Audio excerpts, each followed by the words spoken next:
생산과 소비 브로그를 시작하겠습니다. 윤석열 정부는 2014년 총선 직전에 의료개혁을 발표하죠. 그래 아마도 성과를 내서 선거에서 승리하고자 발표한 것으로 보이죠. 그런데 개혁은 쉽지가 않죠. 결국은 좀비 군단에 부딪혀서 선거 직전에 결과를 내지 못했죠.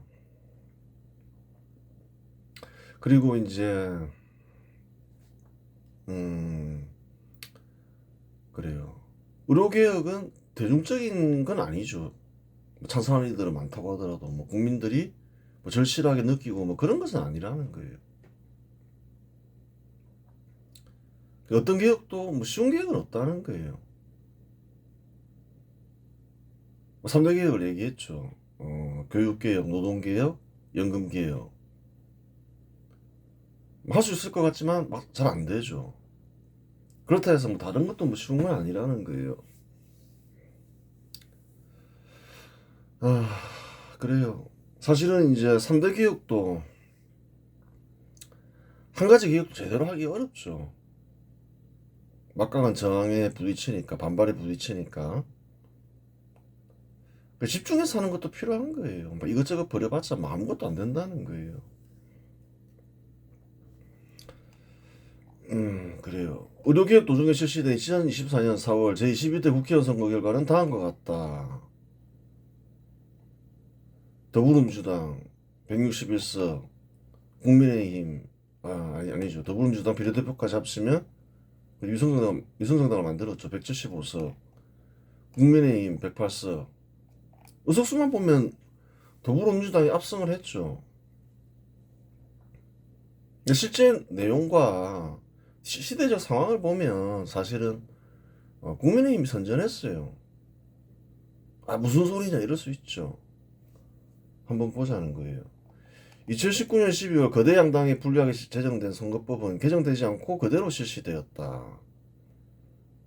그렇죠. 2020년 때와 마찬가지로 더불어민주당과 국민의힘은 위성정당을 만들어 선거에 참여했다. 불리함을 타파하기 위해서. 더불어민주당은 소수 정당들을 위해서 만들었죠. 국민의힘은 반대했고, 그전에는 이제 그래요. 미래통합당인가 그랬죠. 이름이 자주 바뀌니까 잘 기억이 안 나죠.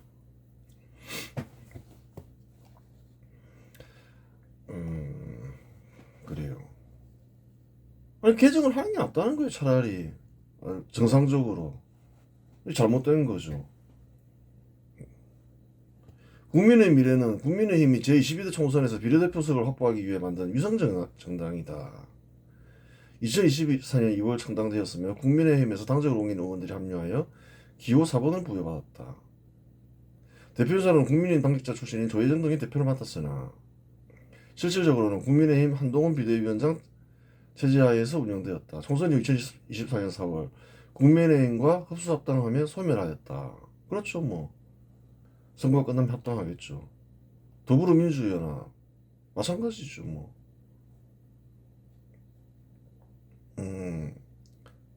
연합을 하죠. 소수정당들과 더불어민주당, 새진보연합, 진보당 등 시민단체 대표격인 연합정치시민회의가 공동 참여하여 창당되었다.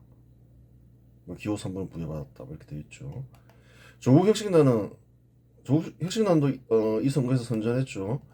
조국혁신당은 문재인 정부에 참여했던 조국이 제22대 총선에서 비례대표석을 확보하기 위해 창당한 정당이다. 2024년 3월 창당되었으며 지민비조라는 슬로건을 내세워 정권 심판론을 강조했다. 그래요.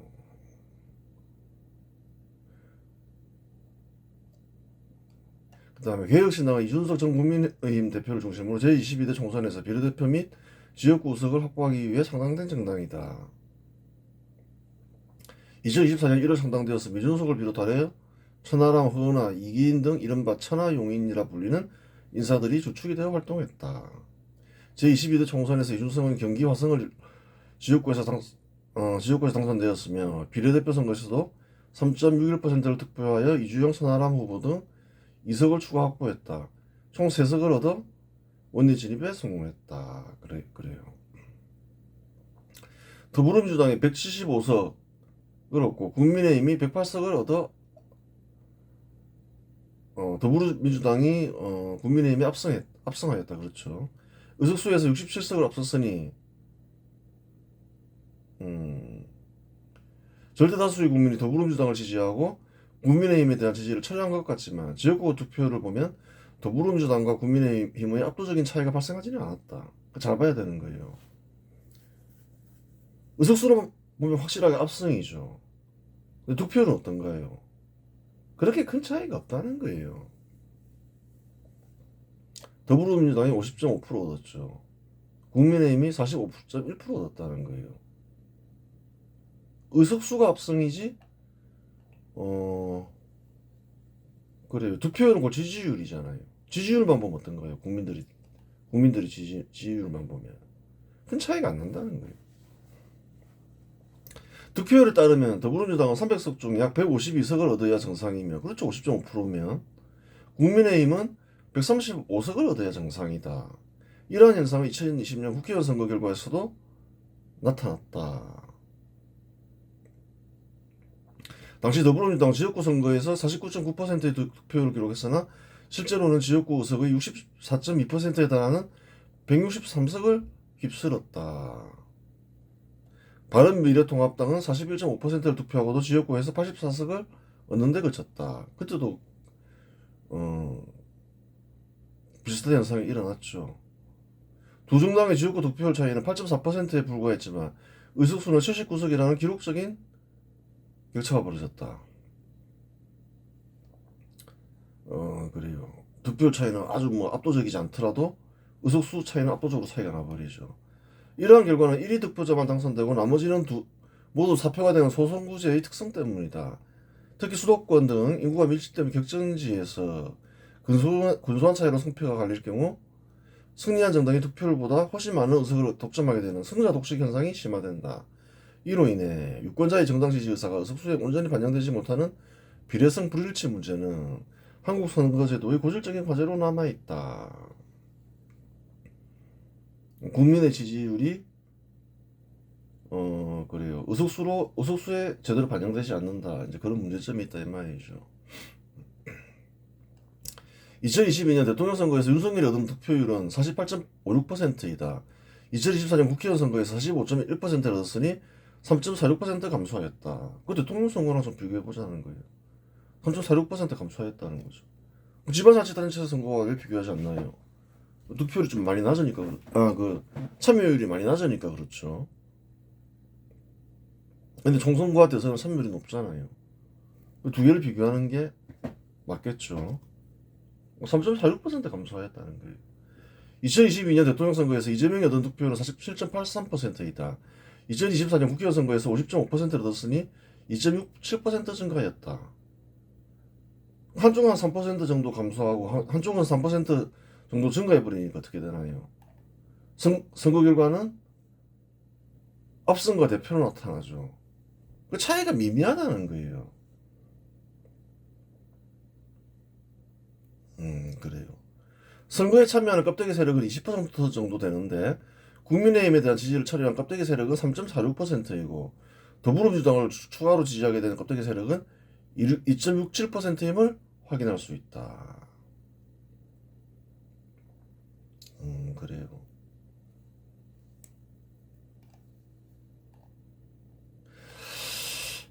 그래요.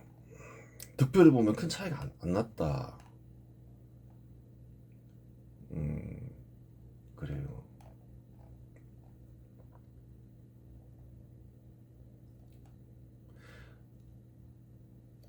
선전인가요, 아닌가요?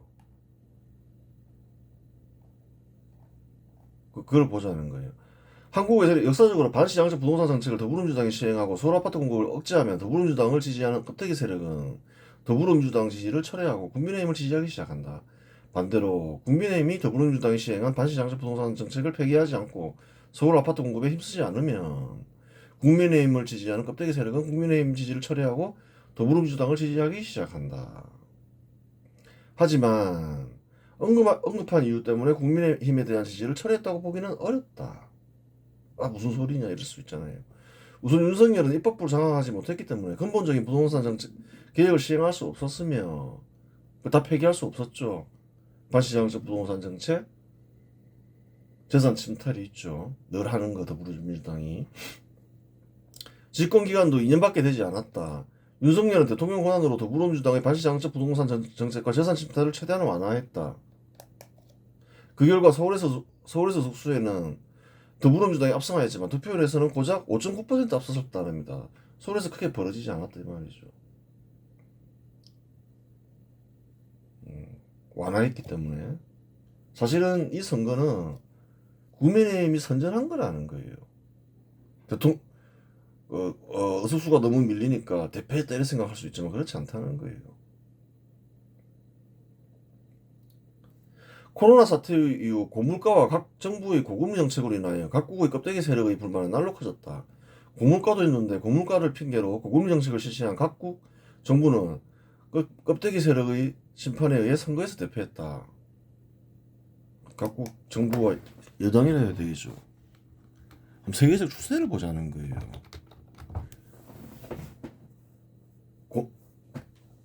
생필품 가격이 급등을 했죠. 사람들이 살기가 힘들어지겠죠. 그때 대부분 정부는 뭘 했나요? 많은 정부들이 전부는 아니지만 고금리 정책을 시행했다는 거예요. 생필품 가격이 급등해서 힘든데 이자로 뺏어가면 될까요? 굉장히 화나겠죠.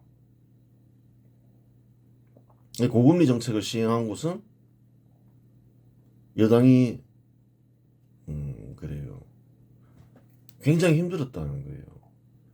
고물가 고금리 둘 다 했다는 거. 고물가는 이제 뭐 어쩔 수 없는 거죠. 이거는 코로나 사태 때문에 화폐를 대량으로 풀었으니까. 고금리 정책을 쓰냐 안 쓰냐를 봐야 되는 거예요. 영국은 고금리 정책을 썼다는 거예요. 365석에서 121석으로 줄었다는 거예요. 2024년 선거에서 66%가 감소했죠. 미국은 어떤가요? 고금리 정책을 썼나요 안 썼나요? 썼다는 거예요. 고물가인데 정권 교체됐잖아요. 백악관 상실, 상원 다수당 상실, 민주당에서 공화당으로 바뀌었죠. 프랑스도 고금리를 썼죠. 르네상스가 제1당인데 그냥 2당으로 전락해버렸다는 거예요. 145석에서 159석, 86석을 잃어버렸죠. 3분의 1 가까이 잃어버린 거죠. 왜 선전이라고 말하는지 생각해보라는 거예요. 이런 게 없잖아요, 국민의힘은. 이전 총선에 비해서. 독일은 어떤가요? 여당이 또 참패했다는 거예요. 역대 최저 득표를 했다는 거예요. 포르투갈은 어떤가요? 사회당이 집권하고 있는데 2당으로 전락해버렸다는 거예요. 120석인데 78석으로 쪼그라들어 버렸죠. 3분의 1이 날아가 버린 거죠. 오스트리아 집권 여당이 2당으로 전락해버렸죠. 아이슬란드 그냥 뭐 붕괴돼 버렸다 하고 벨기에 뭐 다 마찬가지고 총리 사퇴하고 난리 났다는 거예요. 이런 상황이었다는 거예요. 고물가를 핑계로 아무 효과도 없는 고금 정책을 시행한 국가들은 선거에서 참패를 면치 못했다. 영국의 보수당은 이전에 365석 중 66.85%에 해당하는 244석을 잃으며 정권 교체되었다. 사실이죠 뭐. 미국도 보라는 거예요. 미국도 정권 교체되고 다수당이었는데 제2야당으로 전락하고 뭐 그랬잖아요. 고물가에 더해 고금리에 허덕이는 인류를 안타깝게 여기는 이거로서니가 중앙은행을 압박해서라도 고금리 정책을 철회하라고 여래차례 권고했고 예전에도 한번 설명했죠. 그렇지 않으면 큰일 난다고 분명히 경고했는데 그 말을 듣지 않은 결과이다. 이거로서는 계속 얘기해줬다는 거예요. 고금리 정책을 철회해라. 금리를 정상화해라. 저금리를 하라는 게 아니라 제로금리 하라는 게 아니라 계속 얘기했는데 말 안 듣더라는 거예요. 결과가 그러면 처참할 거라고. 한 가지만 예를 보자는 거예요. 진짜냐 이럴 수 있잖아요. 거짓말 뻥치는 거 아니냐. 2023년 3월 30일 날 분명히 남겨놨죠. 대선은 총선은 2024년 4월에 있었죠. 1년 전에 얘기해줬잖아요. 고금리 이거 큰일 난다. 24분.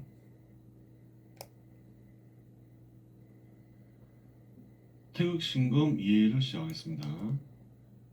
무국에서 생성되는 세상들은 속성을 지니게 되고 무국 역시 불변의 의지와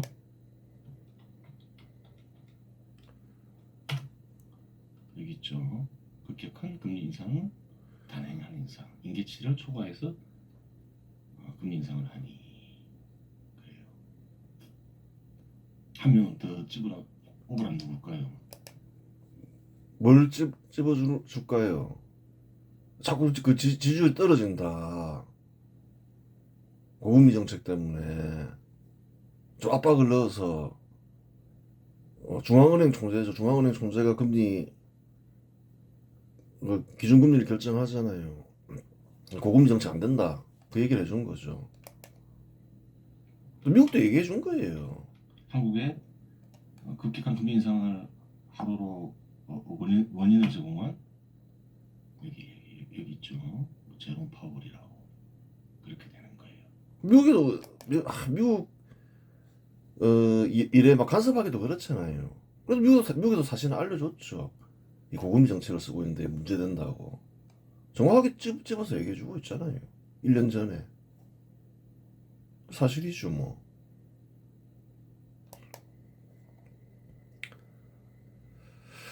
그래요. 근데 뭐 어떻게 하겠어요. 뭐 말을 안 듣는데 큰일 난다고 분명히 얘기해줬는데 2024년 고금리 정책을 시행하지 않았더라도 고물가로 인하여 선거는 정부 여당에 매우 힘들었다.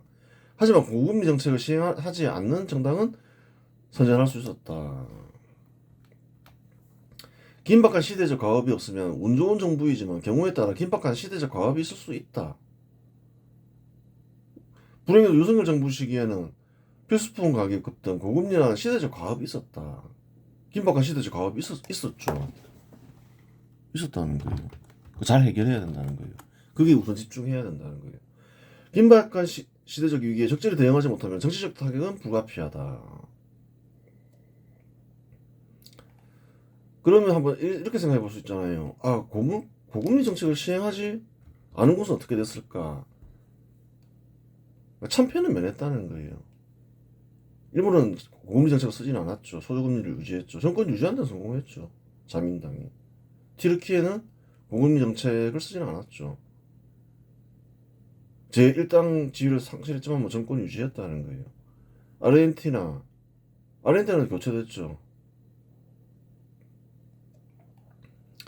그래요. 뭐 참패하기도 하고 뭐 참패하지 않기도 하고. 인도 그래요. 정권 유지했다. 의석수는 많이 상실했지만. 그래요. 정부 여당이 굉장히 힘들었다는 거예요. 고물가 고금리 때문에. 근데 고금리 정책을 시행하지 않았으면 그래도 많이 나았다는 거예요. 고금리 정책을 실시하지 않은 국가는 영국과 같은 참패를 피할 수 있었다. 영국이 대형 참패를 했죠. 365석이 121석으로 줄었으니까. 아르헨티나는 정권 교체되었지만 일본, 튀르키예, 인도는 정권을 유지했다. 지지를 완전히 그래도 좀 선전한 거죠. 다른 국가들과 비교할 때 한국 정부는 고물가를 핑계로 고금리 정책을 시행하였지만 참패를 면할 수 있었다. 의석수 때문에 참패로 보일 수 있지만 직전 대통령 선거와 비교할 때 득표율은 고작 3.46% 감소했을 따릅니다. 또한 103석을 얻은 2020년 국회의원 선거 결과와 비교할 때 5석이 늘어났다. 그러한 이유로 국민의힘은 다른 국가들이 여당에 비해 선전했다고 말하는 것이다. 참패 같지만 그렇진 않았다. 그래요. 객관적인 데이터가 그러니까 줄 수가 없다는 거예요. 고물가 고금리 때문에 다 참패했다는 거예요. 고물가 고금리 정책 때문에. 고금리 정책을 쓴 곳은.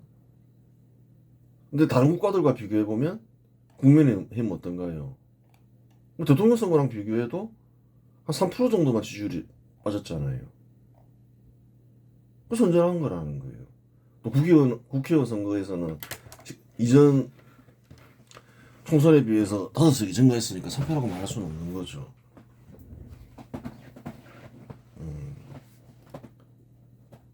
쇼크 받을 이유는 없었다는 거예요. 결론적으로 더불어민주당의 반시장적 부동산 정책, 재산 침탈을 완화했기 때문에 껍데기 세력은 국민의힘에 대한 지지를 완전히 철회하지 않았다. 만약 윤석열 정부가 고금리 정책을 철회했으면 선거에서 더 좋은 결과를 얻었을 것이다. 이겼을 수도 있죠. 그걸 알아야, 자기가 직면한 당면 과제를 알아야 되는 거예요. 고물가 공급리가 아주 긴박하죠. 또 고금리 정책은 예전에도 얘기했지만 부동산 정책과도 연관이 된다는 거예요. 고금리 정책을 철회하고 고금리 정책을 쓰면 아파트 가격이 많이 하락할 수가 있죠. 그러면 어떤 문제가 생기나요? 아파트를 지을 수가 없다는 거예요. 국민의힘 지지자들은 서울 아파트를 많이 공급하기를 원하는데 부동산 정책과 연계되어 있다는 거예요. 금리를 정상화하고 서울 아파트 공급에 집중을 했다. 그러면 이겼을 수도 있다는 거예요. 계속 얘기해줬다는 거예요. 얘기해주는데도 말을 안 듣는데 어떻게 해요?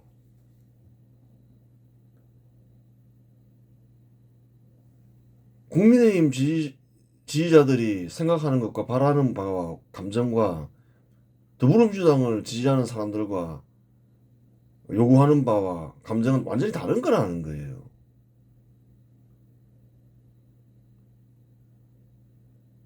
국민의힘이 집권했을 때마다 자기 지지자들의 뜻을 실현하려고 하지 않고 민주당 지지자들이 뜻을 실현하려고 하니까 자꾸 이상한 일들이 벌어지는 거예요. 집권을 했다. 집권을 시켜준 지지자들이 원하는 바가 있다는 거예요. 지금 계속 반복되고 있는 거죠. 그래요. 비례대표 선거에서 조국 혁신당이 호남 지역에서 더불어민주당보다 더 많은 득표를 하며 12석을 얻었다. 호남 지역 껍데기 세력은 유력한 후보가 상당할 때 지원하여 더불어민주당과 경쟁을 시키는 습관이 있다. 이는 2016년 안철수의 국민의당이 선전한 경우가 같다. 좀 호남 지역이 좀 그런 게 있는 거죠. 좀 경쟁을 시키죠. 그런 것으로 볼 수 있어요. 비례대표 선거에서 이준석의 개혁신당은 3.61%를 득표했는데 고물가와 고금리로 인하여 국민의힘을 이탈한 껍데기 세력표가 더불어민주당으로 이동하지 않고 개혁신당으로 이동한 것이다. 그래요. 그렇게 봐야 되죠. 감소한 게 어디로 갔을까? 개혁신당으로 갔겠죠. 뭐 바로 더불어민주당 가지 않고 성향은 또 우파 기질이 있는 껍데기 세력이 찍었을 테니까 바로 그렇게 가는 경우는 잘 없다는 거예요. 2024년 당명을 녹색 정의당으로 바꾼 정의당은 원내 진출에 실패했다. 늘 진출하던 한 10년 동안 정의당이 사라져버렸죠. 2012년부터 진출했던 것 같은데 이전 선거인 2020년에 비례대표 선거에서 9.67%를 득표했는데 2024년 비례대표 선거에서는 2.14%밖에 얻지 못했다. 한국에서는 비례대표 선거에서 3%를 넘기지 못하면 의석을 얻지 못한다. 2.14%밖에 얻지 못했으니까 진출에 실패할 수밖에 없죠. 공산주의 세력은 2022년 대통령 선거 패배의 책임이 대통령 후보를 내세운 정의당에 있다고 생각했다. 그렇죠. 그리하여 정의당을 지지하던 공산주의 세력은 정의당의 지지를 철회했다. 그렇죠. 2020년대 접어들자 정의당은 외연 확장을 위해 여성 정책, 성소수자 정책, 환경 정책을 주장했다. 근데 뭐 그 앞에 것보단 뒤가 더 클 수가 있어요. 주로 이제 근로자들이 많이 지지하죠. 근데 정의당은 이것저것 막 주장하죠. 근로자의 이익을 대변하는 정당으로 알려져 근로자들의 지지가 대부분이었는데 이것저것 주장하니 무엇 하는 정당인지 알 수 없게 된 근로자들은 정의당 지지를 철회했다.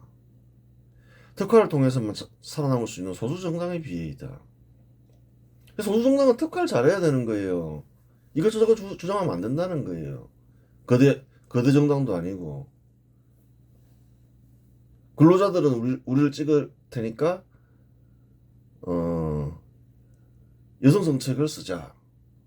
페미니즘 정책을 도입하자. 이럴 수 있는 거죠. 뭐 또 성소수자를 위한 정책이건 환경 정책이건 그러면 실패한다는 거예요. 근로자들이 다 좌파 인사들이 아니라는 거예요. 그걸 알아야 되는 거예요. 좌파 인사는 드물다는 거예요. 정의당을 지지하는 인사들 중에서 그렇게 많지 않다는 거예요. 그 비중은 좀 있겠지만 정의당을 주로 지지하는 사람들은 근로자들인데 나의 이익을 대변하는 당은 정의당 같아 이러고 정의당을 지지한다는 거예요. 근데 이 당이 근로자의 이익을 대변하는 정당이 아니네? 그럼 지지를 철회한다는 거예요. 그게 소수 정당의 비인 거죠. 근로자가 했어요. 페미니즘 정책을 정의당이 주장을 해요. 그럼 어떤가요? 자기 이익을 대변한다고 생각했는데 남성이 있어요. 나는 페미니즘 싫은데? 떠나간다는 거예요. 더해지는 게 아니라. 더해지는 사람 있을 수 있는데 근로자들이 표를 주로 받잖아요. 떠나는 근로자들이 더 많겠죠. 잃는 표가 더 많다는 거예요. 성소수자를 위한 정책을 써야 된다. 근데 근로자들이 대부분 어떨까요? 선천적으로 그렇잖아요. 좀 비정상적이라고 생각하잖아요. 대부분 남성이나 여성들이. 근로자들도 마찬가지죠. 한국 남성 여성이 있는데 성소수자 정책을 쓰면 어떨까요? 난 그거 싫은데. 그걸 좋아하는 사람들이 더 많을까요? 근로자들 중에서 그걸 싫어하는 사람들이 더 많을까요? 싫어하는 사람들이 훨씬 많다는 거예요. 선천적으로 그렇게 만들어져 있다는 거예요, 인간은. 남자는 여자랑 섹스하게 돼 있고 여자는 남자랑 섹스하게 만들어져 있잖아요. 그거를 어기면 거부감이 생기겠죠. 근로자도 마찬가지죠. 근로자는 사람 아니냐는 거예요. 환경정책 그런 거 왜 하지? 이렇게 생각할 수 있는 거죠. 그런가 하면 일자리 잘 안 생기는데 그렇게 생각할 수 있고 자꾸 고비용으로 나가면 안 되는 거죠. 그냥 안 할래. 지지 안 할래. 지지할 필요 없어. 이러면서. 호남 사람은, 나 그냥 민주당이나 지지할래. 경상도 사람은, 그냥 국민의힘이나 지지할래. 그렇게 돼버리는 거죠. 그래요. 소수정당이 비인다면 할 수 없는 거예요. 자기 정당을 있게 하는 사명이 뭐냐. 기본적으로 그걸 알아라는 거예요. 사명을 잘 지켜나가면서 좀 거대해졌을 때 이런 걸 한번 시도해 볼 수 있는 것이지. 또 거대 정당도 이런 건 잘 실시하기 어렵다는 거예요. 정의당이 특화로 살아남는 정당이 이런 것들을 쓰니까 그냥 다 지지가 철회돼 버리잖아요.